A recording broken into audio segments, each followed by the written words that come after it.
सुरक्षित शनिवार है ना? आज हम लोग सुरक्षित शनिवार के अंतर्गत सभी मुख्यमंत्री विद्यालय सुरक्षा कार्यक्रम, इसके अंतर्गत आपदा प्रबंधन की कक्षा करेंगे। इसकी कक्षा करेंगे। ठीक है। आज का विषय है भूकंप से बचाओ। तो भूकंप, उसके पहले हम लोग ये जानेंगे कि भूकंप क्यों होता है। ठीक है, इधर आ जाओ। चलिए हम लोग पहले भूकंप की जानकारी दे दो। कुछ हम बता रहे हैं, आप लोग ध्यान से सुनिएगा। सबसे पहले पृथ्वी का जो फोकस होता है, पृथ्वी जानते हो ना? उसका जो फोकस होता है वह पृथ्वी के ऊपरी भाग का वह बिंदु है जहां से भूकंप प्रारंभ होता है, मतलब शुरू होता है। फोकस उसको कहते हैं, पृथ्वी का वह बिंदु जहां से भूकंप शुरू होता है।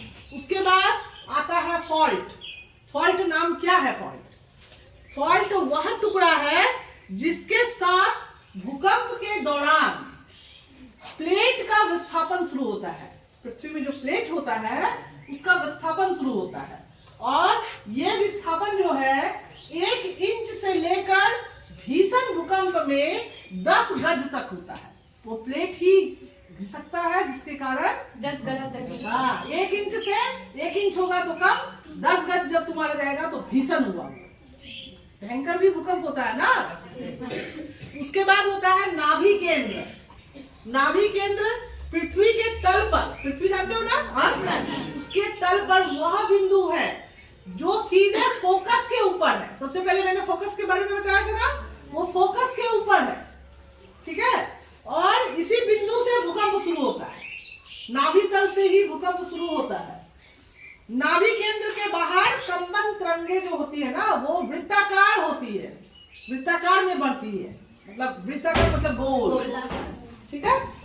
उसके बाद होता है परिमाण। परिमाण क्या है? भूकंप के दौरान निकलने वाली ऊर्जा को परिमाण बोलते हैं हम लोग। ऊर्जा की मात्रा को, कि कितना उसकी मात्रा निकलती है, उसी अनुसार से भूकंप को हम लोग मापते हैं। ठीक है। उसके बाद तीव्रता। तीव्रता से ही समझ रहे हो कि क्या है, कितना तेज होता है। किसी खास स्थान में भूकंप के प्रभाव को हम लोग दर्शाते हैं, भूकंप तेज है या कम है। उसकी तीव्रता को हम लोग मापते हैं। किससे मापते हैं? वेक्टर स्केल से, है ना। उसके बाद होता है पश्चातवर्ती आघात, यानी झटका। मतलब भूकंप के बाद जो झटका आता है ना, उसके बारे में, मतलब उसी क्षेत्र में पुनः आया हल्का सा भूकंप, वो हो गया तुम्हारा पश्चातवर्ती आघात।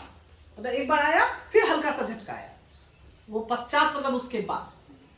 ठीक है, बस इतना। इसकी ये तो जान गए ना कि भूकंप कैसे आता है, उसके पॉइंट्स को तुम लोग समझ गए।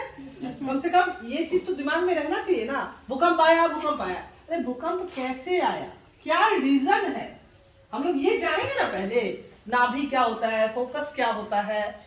ठीक है, चलिए अब हम लोग इससे संबंधित कुछ बातों की जानकारी ले लेंगे। जैसे अगर भूकंप आया तो तुम लोग क्या करोगे उस वक्त? पहले माथे में हाथ देके झुक जाएंगे। Very good. माथे में हाथ देंगे हम लोग, इस तरह से अपने सर को बचाएंगे, क्योंकि सर जो है इसी में ब्रेन होता है। बाकी अंगों में आपको अगर चोट लग गया तो उसको हम लोग रिकवर कर सकते हैं, लेकिन सर में चोट लगने से ही आदमी खत्म होता है। तो इसलिए हमें अपने सर की सुरक्षा सबसे पहले करनी है। ठीक है ना। और बिजली का कोई सामान नहीं छुएंगे उस वक्त। अगर स्विच ऑन है, देख रहे हो, तो फट से उसको ऑफ करो और निकल जाओ। ठीक है। और बिजली का खंबा अगर कहीं हो या कुछ, वो सब के नीचे तो बिल्कुल खड़े नहीं होगा। समझ गए ना। और अगर आप कमरे के अंदर है, मकान के अंदर है, हाँ, खुले मैदान में भी नहीं जाना है, क्योंकि कभी कभी क्या होता है, जमीन भी फटता है, आप समझ जाएंगे उसमें। ठीक है। भूकंप में बहुत बहुत ज्यादा आप लोगों को सुरक्षित होने की आवश्यकता है। और जैसे कि अगर भूकंप आया तो उसी वक्त आप अपना बचाव कैसे करेंगे? क्लास में ही मान लीजिए, बिल्कुल। और जो टेबल है, टेबल के नीचे घुस जाएंगे, क्योंकि कुछ भी गिरेगा तो पहले टेबल पर गिरेगा ना, उससे तो तुम्हारी सुरक्षा होगी। फिर उसके बाद ना सर पर, सर के ऊपर भी क्यों गिरेगा? आपका हाथ इस तरह से रखे हुए हैं तो वो भी नहीं गिरेगा। तो इसीलिए तुरंत करना है ये चीज। चलो सब एक बार करके दिखाओ मुझे। इस तरह।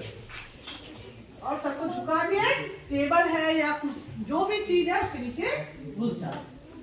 कर लोगे ना आप? Yes ma'am. तो हम लोग एक बार मॉक ड्रिल करेंगे इस क्लास में, ठीक है? रेडी? एक बार अपने अपनी जगह पर खड़े हो जाओ सब। Very good. जब मैं ताली बजाऊं तो आप लोगों को समझ लेना कि वो करना है।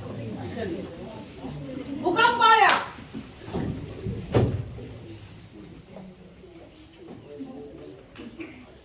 रिलैक्स। फिर से करें एक बार। भूकंप आया। रिलैक्स। चलिए, वेरी गुड।